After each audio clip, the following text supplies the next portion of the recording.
Hello and welcome to Lead by Example, the podcast discussing current social justice issues. Before you listen to this podcast, we just want to give you a quick disclaimer. We are in no way an authority on these issues. Our intention is to open healthy discussions without being insensitive.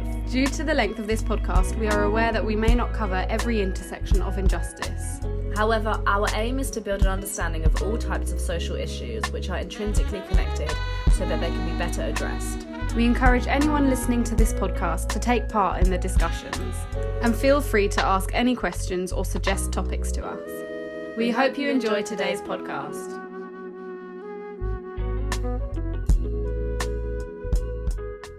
Hello and welcome back to the Lead by Example podcast.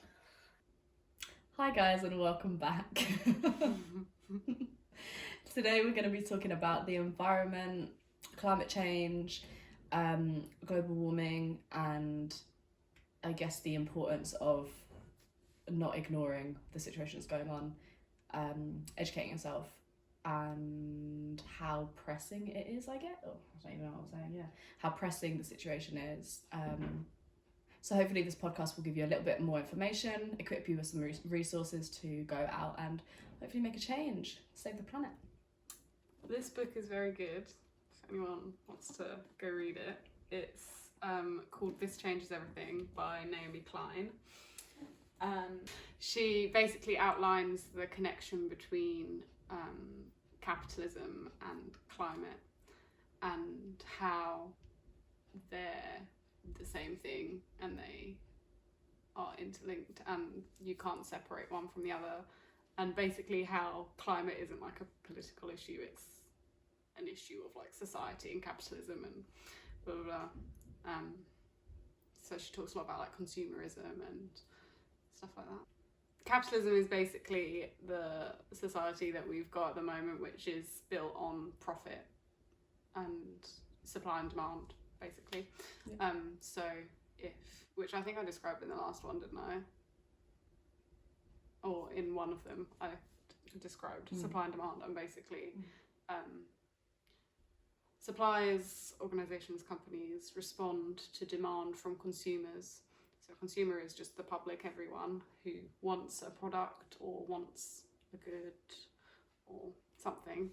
They'll be in high demand, so it will be something that companies can make a big profit off of because it's, you know, wanted by the public.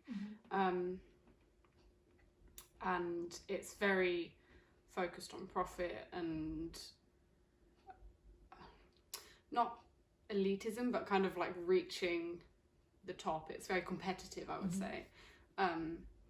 So the reason it's linked to climate change is because this idea of profit and gain overtakes everything else. And so people are willing to get profit kind of by whatever means possible. And obviously consumerism is the idea that you just want to consume consume as much as possible, really. It's right, and it's very like disposable. Particularly now we live in a very like disposable society, which is you want something now, quickly, and then a couple of days later you don't want it anymore, you throw it away. Yeah. Which is, I mean, obviously very damaging. So something we talk about a lot, and like Naomi Klein kind of opened her book with, was we see the problem of climate change and it overwhelms us, so we look away. And so at the moment pretty much everybody acknowledges that climate change is an issue that needs to be, you know, targeted and sorted out. Donald Trump, yeah. Well, yeah. But then we don't look at it all the time and we don't focus on it and we don't prioritise it over other things. Or we say we're too busy to make the effort to like find solutions ourselves, or we come up with not excuses but ways to look away from it, ways to kind of tell ourselves it's not something that needs to be dealt with now. Like I an example of that is like something that I do is that I I use an excuse of I care about climate change, but I care also about people issues, and I care almost a little bit more about people issues, and they are more important to me, and therefore I'm going to focus on helping oppressed groups of people and focusing on poverty and things like that. But then you look into it and you realise like climate change is people issues. Yeah. And it, like, by targeting climate change issues, you have to target capitalism, and by targeting capitalism you target people issues, and so it's like all so linked. And also, if we don't target climate change, then there will be no more people to look after, because the planet will be gone. Yeah. And I think people like to distance it as like, oh, it's just people who care loads about nature and the environment and planet, and like as if it's a group of people that care more about nature than they do about other people. Which, I mean, to be fair, like, some people do. And also, like, no shame on them. Like, like nature's people care great, about certain things more than other people. Yeah, 100%. And but it's not just like a globe. It's not just a nature issue. It's a human issue, and the vast majority of people that, you know, talk about it and care about it, like I always say, the world's not gonna suffer from climate change. We're the ones that are gonna suffer. The world's gonna recover. Like, no matter what point humans go extinct, the world's gonna live on. The world lived for hundreds of millions of years before we came here, and it's gonna live on after we come here. It's just us that we're killing. It's just us that we're making extinct. And we're speeding up our extinction by doing all this stuff.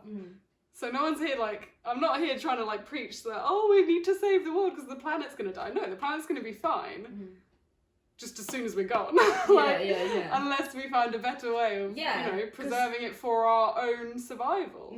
I think the planet will, like, breathe a sigh of relief once we're honestly extinct. It's like, oh, they're finally gone. Stop destroying me. Like, yeah, it's true. Like, one thing I want to say, the phrase cognitive dissonance, like, comes to mind when we talk about this stuff, like, because it's that idea, like, you find relief in not thinking about things. It's like ignorance is bliss, as like I always say. It's just, you can carry on, like, living your normal life, which is very comfortable and safe. And there's nothing wrong with that as well. Like, I just want to make clear, like, it isn't a bad thing to want to be comfortable and not to have like stress running through you all the time. That's absolutely normal. But I think we definitely underestimate the importance of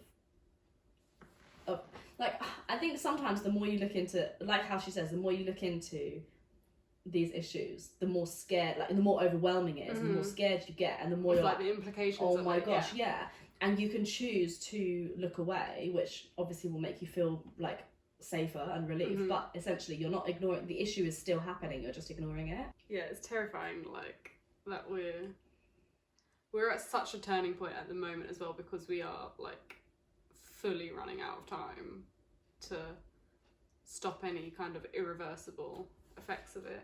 So she talks about, what does she call it? Tipping points, that she calls it. So she talks about tipping points, which are like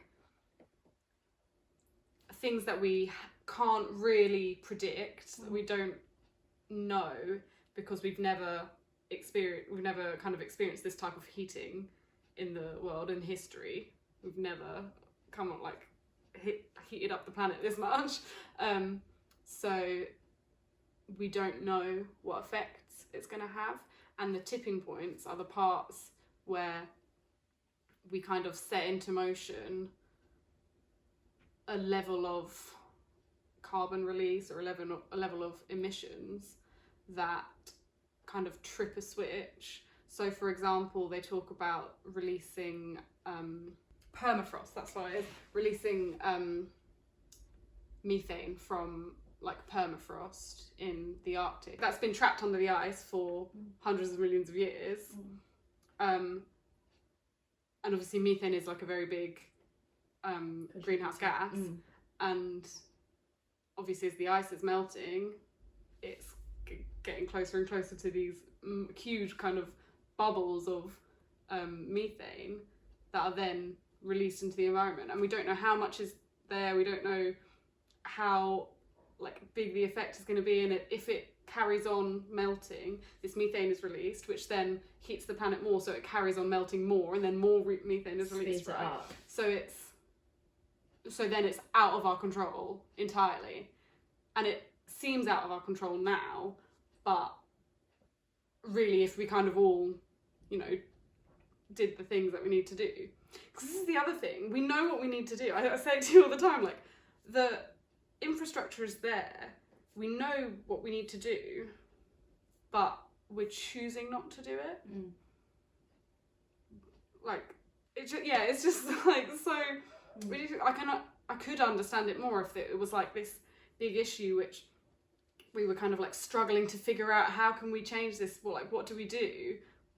But we know exactly the steps that we need to take to fix it. It's just the people in charge are choosing not to prioritise it and invest money in it. Which is an ongoing problem in all sorts of like topics, because we have this amazing trend of like ignoring scientists when they tell us things, because it's not what we want to hear. Like I always talk about like not wanting to hear that you have to do something, just wanting to be able to like just take a pill and like just do you know what I mean? Like we want it to be easy. Yeah. And so if it means like on that podcast that we listened, like the Guilty Feminist podcast, when they said the 3 main things that you can do to like personally, individually to help is be vegan, fly less. Sorry. Be vegan, not fly. Yeah. Don't have kids. And people are like, oh no, like not that big. Like I don't want to do that. But so you want to feel like you're helping, but you don't want to really change your comfortable way of living. Right. Like, So like recycling I can do because it doesn't really affect anything. I just have to put it in this bin instead of this bin. But anything more than that is like, I'd rather not. Like rather not have to actually make any it's a bit too serious much life changes. Yeah. Which I always think is ironic, and Naomi Klein like also like puts it, kind of phrase it in the book as well, about how things are going to change no matter what, and it's like a choice between changing now or being changed, being forcibly changed because of the results of climate change. Are we going to choose to make that change in a positive way, or are we going to do nothing and bury our head in the sands until it's too late, and then the world as we know it changes because we've kind of found ourselves in like a climate apocalypse, like stuff like that. And it's the fact that in order to ensure our demise, we have to do nothing. We have to change nothing. I think it's good to point out like what it actually includes, because climate change and global warming isn't just it getting hotter, and it isn't just ice caps melting. It includes things like mass migration of people, flooding, mass displacement, from drought. Flooding, hurricanes, drought, tsunamis, like huge natural disasters, mass displacement because they don't have they don't have a home. In 2019 alone, there was like half of the amount of natural disasters as there was from 2000 to 2010. And I was just like, how is this not like big news?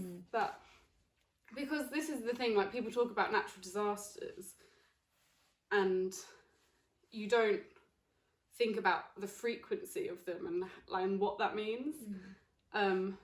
Often you talk about the intensity of them, and which is also relevant, but for like the hottest years in history all being in the last 10 years, and so the actions that we need to take, which are often not taken to target climate change, fundamentally attack the privilege of the elite at the top. Right. Obviously, the elite at the top, the people that hold the power, that make the decisions about climate change and about these things.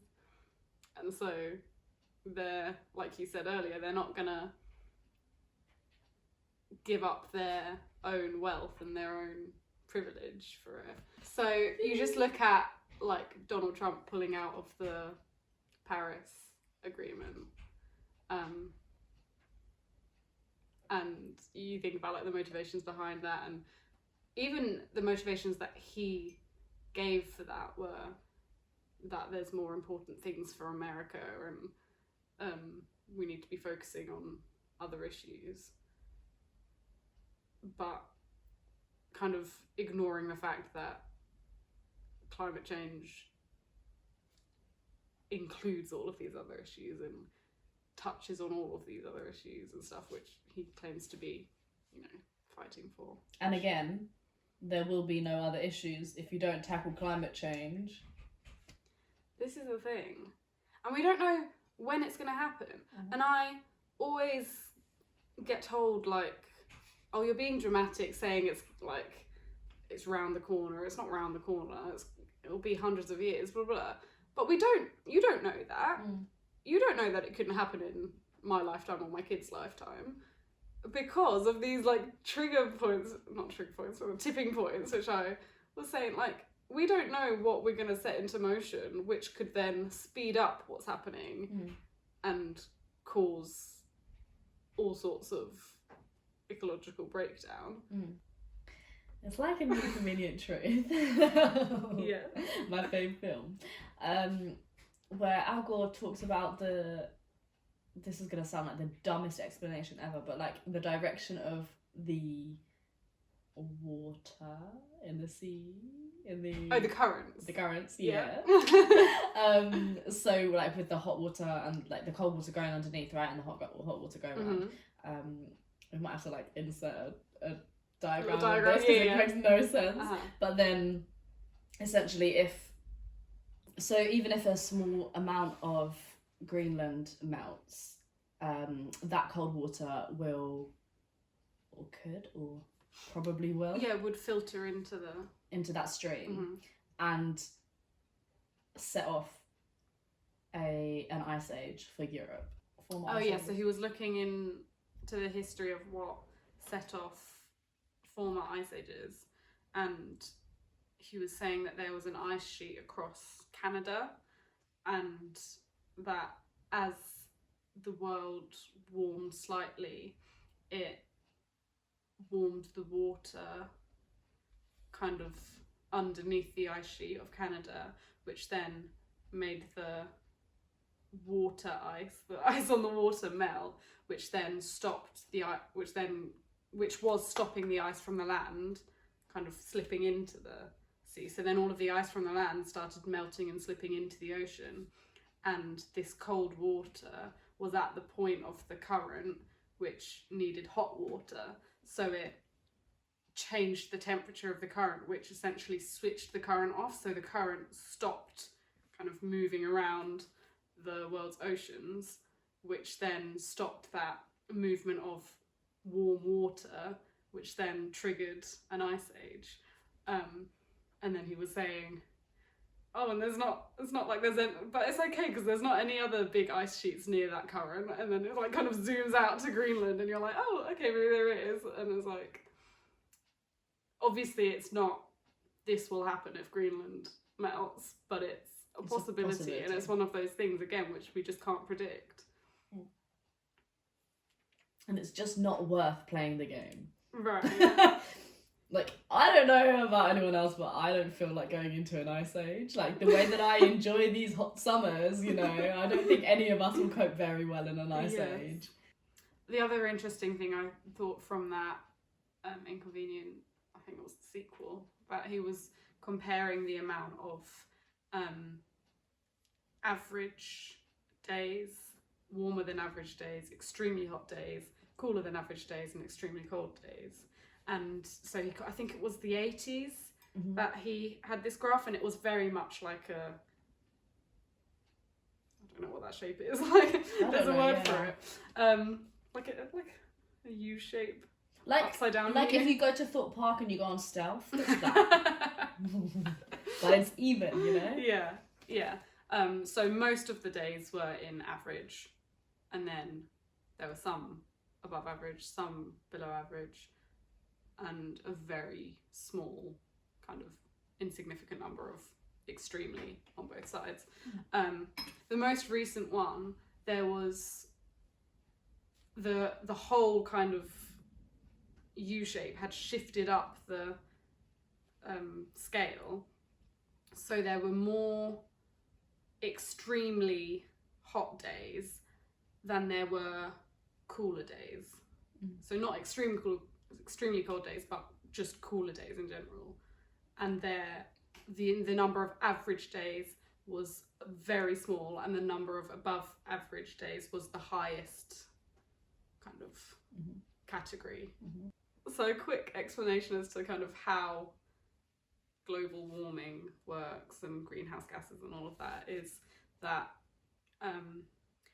probably I would like link it back to the Industrial Revolution, is where we kind of discovered and started using coal and fossil fuels to create our energy, and started burning things to create our energy, and everything that we burn, dig up, oil, coal, gas, releases stuff when it combusts, releases gases and energy when it combusts. So the energy we harvest, but the gases kind of are free to go into the atmosphere.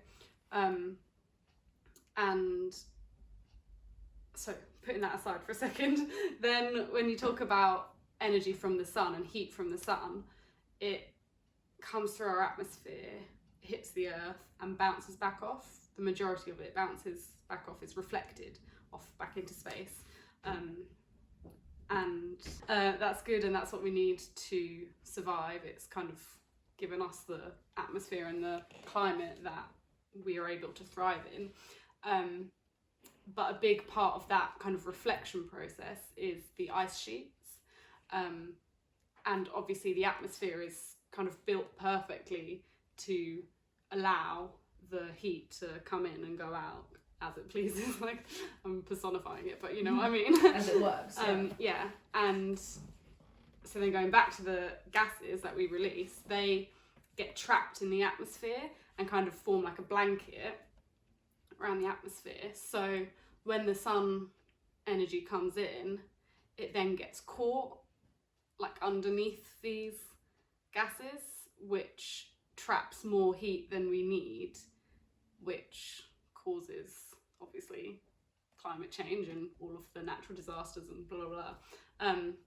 But then it kind of perpetuates itself, because then as we get hotter, more ice sheets melt and so we've got less surface that is good at reflecting the heat back up, so the earth absorbs more, so then the oceans get warmer and the like extreme weather events get more extreme and get more drastic and more frequent. Right, more frequent. And yeah, so I think we're going to talk about like some of the big culprits of polluting and emissions and stuff, and kind of discuss a little bit about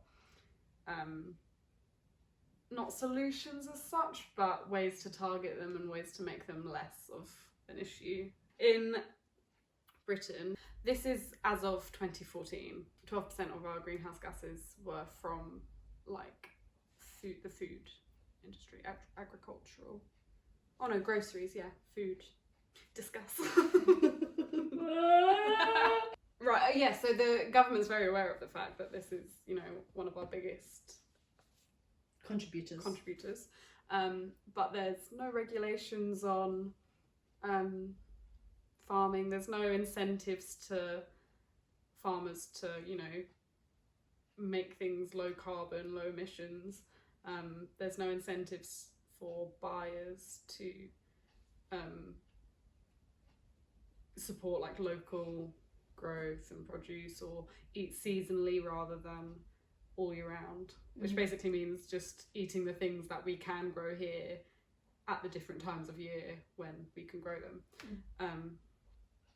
And then so you see people like having incentives to drive electric cars, but there are no incentives to not drive or to choose to take public transport. And I mean, obviously you just look at the prices of trains going up and up and up, and the prices of flights going down and down and down, and you're like, this doesn't make sense.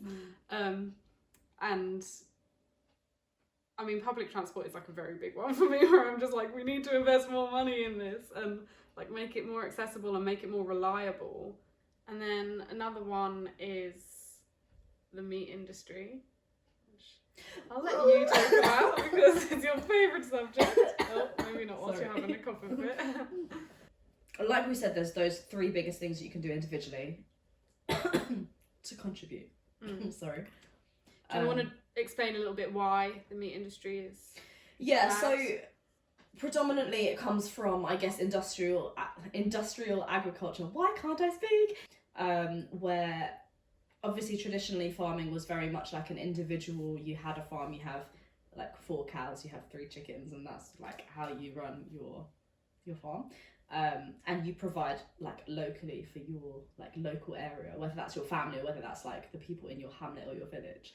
But obviously as demand has gone up, supply has gone up, and then farms have increased to this way of working, which is like industrial farming. So people are, I guess it's a capitalist concept of the most amount of production for the least cost and the least time and that sort of thing. So kind of pack in as many animals as possible to get as much produce as possible. So there's like 2 big issues with like animal agriculture.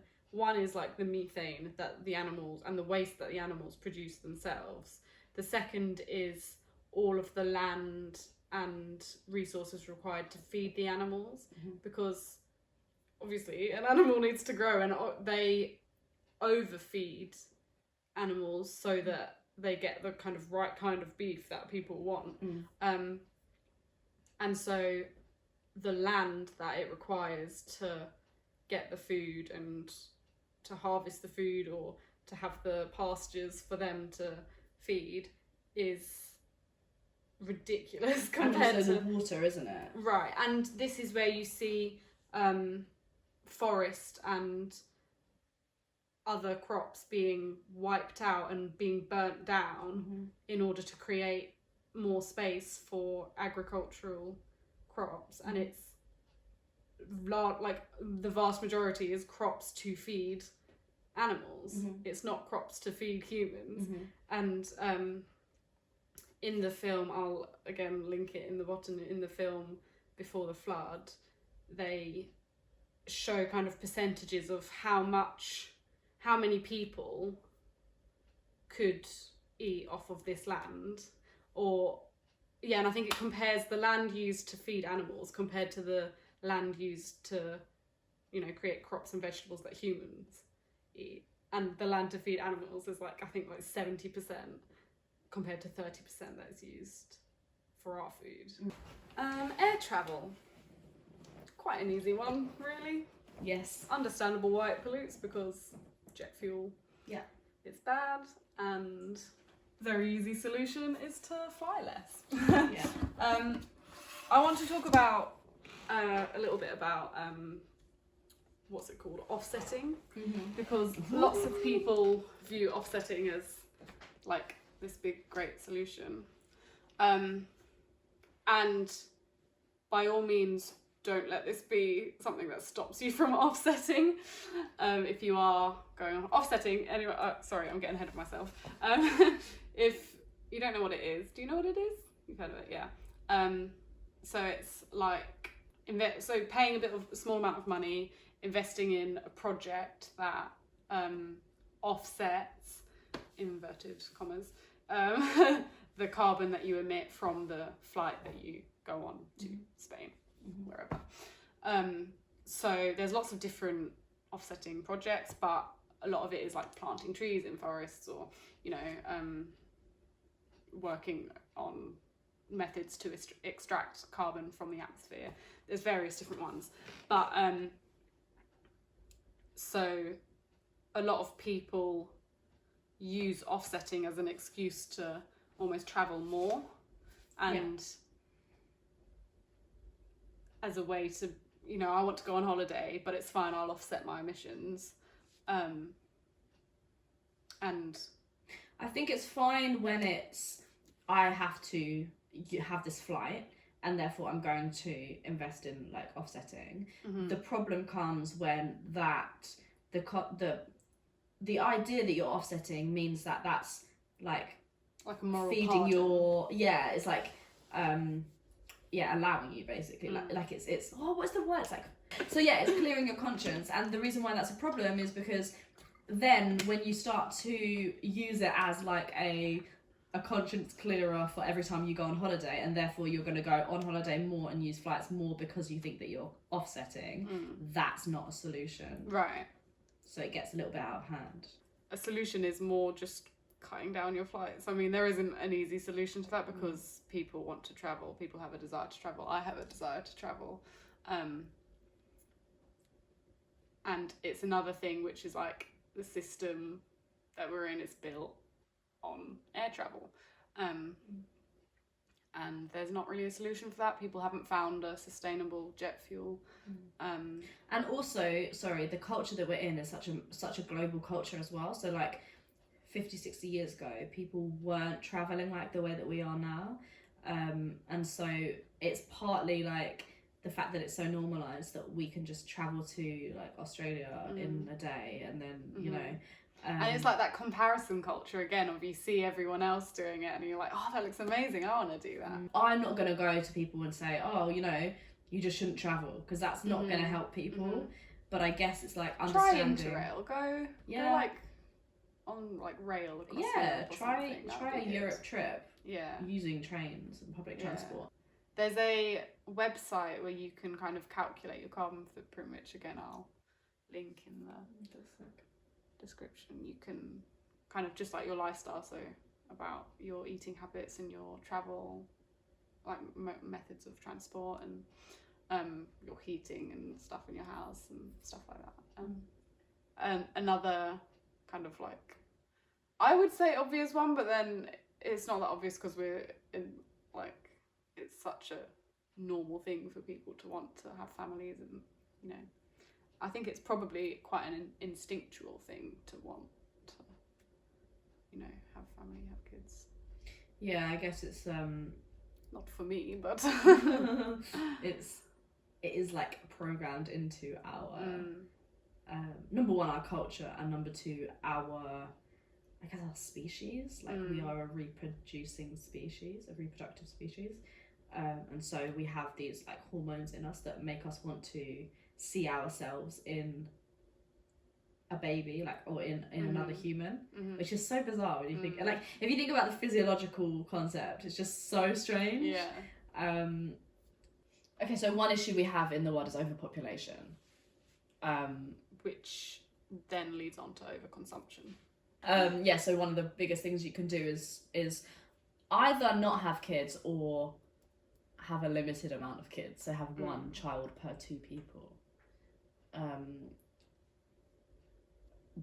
Because I know that like it obviously depends on the culture, and we look at it from like a Western culture, but in a lot of cultures it's normalized to have quite a large family and like a lot of children, which obviously leads to overconsumption. That's all there really is to say on that. Like, it's just a very clear link between the more people there are, the more consumption there is. And obviously we bring up people in this society and we teach them all of these toxic behaviours, and then they are perpetuating the issues that we have. And also my dad brought up the other day that then if we start limiting the amount of kids that we have, surely then the older generation won't have anyone to look after them if there are fewer people like in the younger generations, which is partly true, but also that's not a way to stop a solution, because so the more kids you have, then the more older generations there are, so the more younger generations we need. So that's almost gonna just continue. So you'll just have to have more kids to look after you, and do you know what I mean? So that's not solving it. Yeah. And I think it's a particularly I guess touchy subject when we talk about drastic solutions like that, because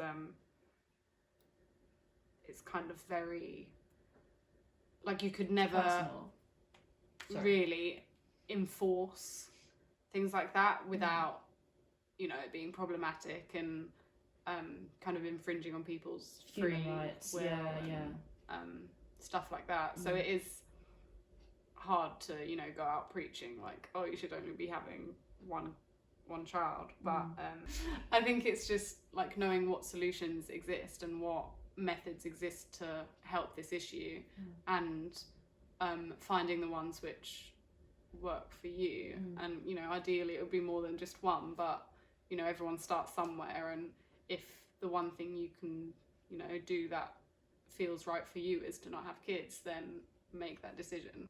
So like veganism, we obviously is one thing which people say is a good solution to counteracting the effect of the meat industry, and that to some people is a very extreme, like, I can't cut like all of this food that I am so kind of wrapped up in used to eating, but actually if you even cut out a small proportion of the meat you're eating, or if you chose to cut out beef, or if you chose to cut out have 5 days a week not eating meat, and 2 days like have meat at the weekends, have it as a treat, then even that, if a large number of people started doing that, it would have a huge impact, whereas at the moment it's like a small number of people doing very drastic things, and everyone else looks at those people as like, oh, that seems like such a radical life, I could never do that. And it's actually, no one's necessarily asking you to go that far and dedicate your life to this, but actually make the small decisions that make a difference. So like, one for me personally, like that was a huge part of my decision to be vegetarian, and it's something that's motivating me to like put off learning how to drive. Like, I know, like, I always joke about it like being lazy, and it definitely is partly that. I'm not like saying I'm not lazy, I definitely am, but another thing is that I'm just I'm expected to learn how to drive, and that's just what everyone does. Everyone learns how to drive at a certain age, and so actively making the decision not to do that is like, oh, why aren't you doing that? But actually, like, I function just fine without being able to drive, and I know that's a position of privilege because I don't have to commute long distances, and I'm lucky enough that my parents let me stay at home, and they can give me a lift to places if I like drastically need it, and I can afford public transport and blah blah blah. But it's something that I can consciously choose to do that I know isn't being actively harmful. Sometimes it's about having like a selection of solutions in front of you and picking and choosing the things that you feel like you can do without throwing yourself off and like getting overwhelmed by it. It's not about, say you have like 10 solutions, it's not about doing all of them at once. Sometimes it's just about like taking the few steps that you can and then seeing where you are in 2-3 years time, right? Maybe moving on from there. But So then the other thing I was going to say, is there like anything that you would like to tell the people, that you would like to say that you've done, or you're choosing to do, or you're trying to do, or you're going to do? So obviously I've been vegan for 6 months now, so that was like one of the biggest things that I decided to do. Not that I decided to do it for the environment, but I decided to do it for my health first, and then as I learned more about it, I decided to stick to it because of the environment. So it's almost like the best of both worlds, because it's like I'm helping the planet, I'm helping the animals, and I'm helping me. So that's obviously like the main thing.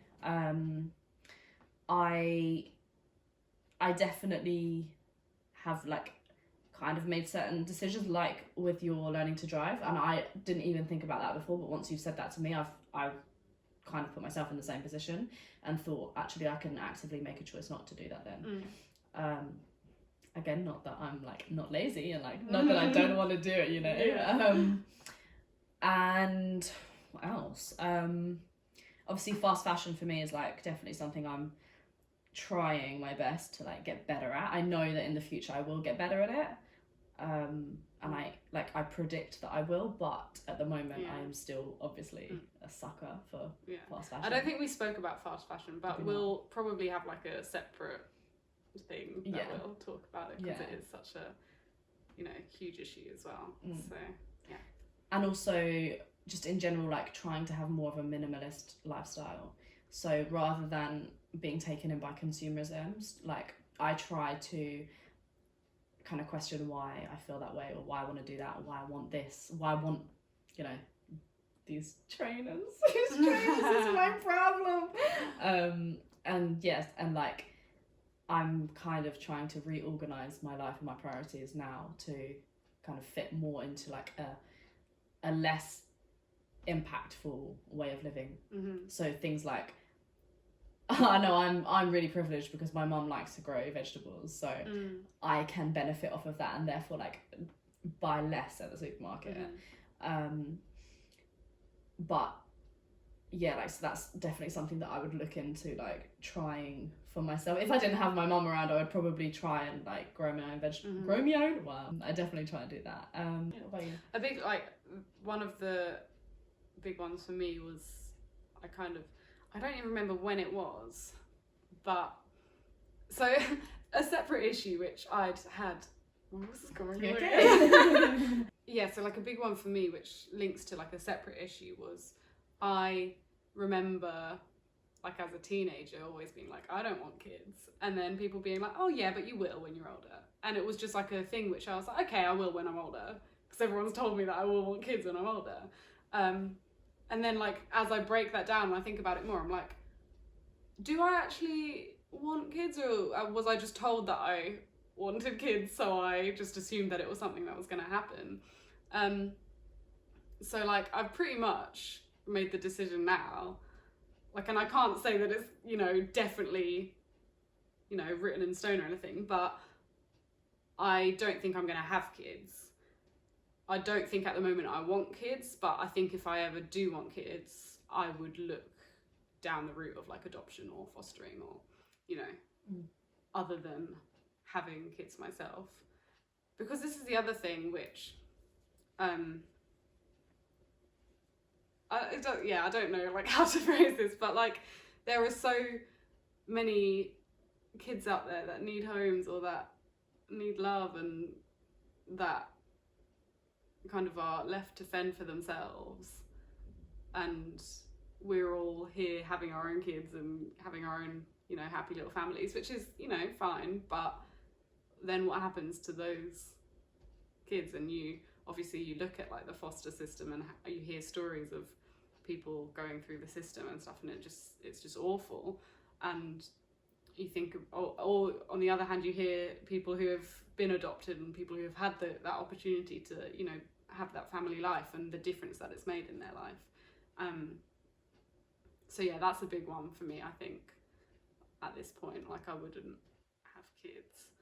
And yeah, then veganism is another thing which I'm like, I'm trying, like I'll get there. I appreciate you. I think my goal is by the end of this year to be vegan. I'm setting that goal with you right now, and you're gonna help me. Yeah, obviously for the reasons you. Obviously flying less. I don't fly loads anyway. Yeah. But then, having said that, I'm comparing that to people in this country. I fly a lot more than a lot of people in the world. I think rambling on again. it comes up in my head, that phrase of like future generations are going to look back and think like, what were you thinking? Yeah, if you have any questions, we're always happy to listen to them and try and answer them. Not that we're specialists on the subject, but so thanks for watching again, and we'll see you next time. bye. Ta-ra!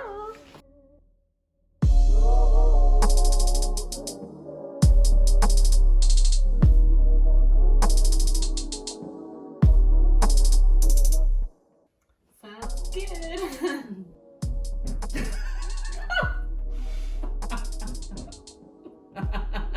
Terror attacks, like. My tooth.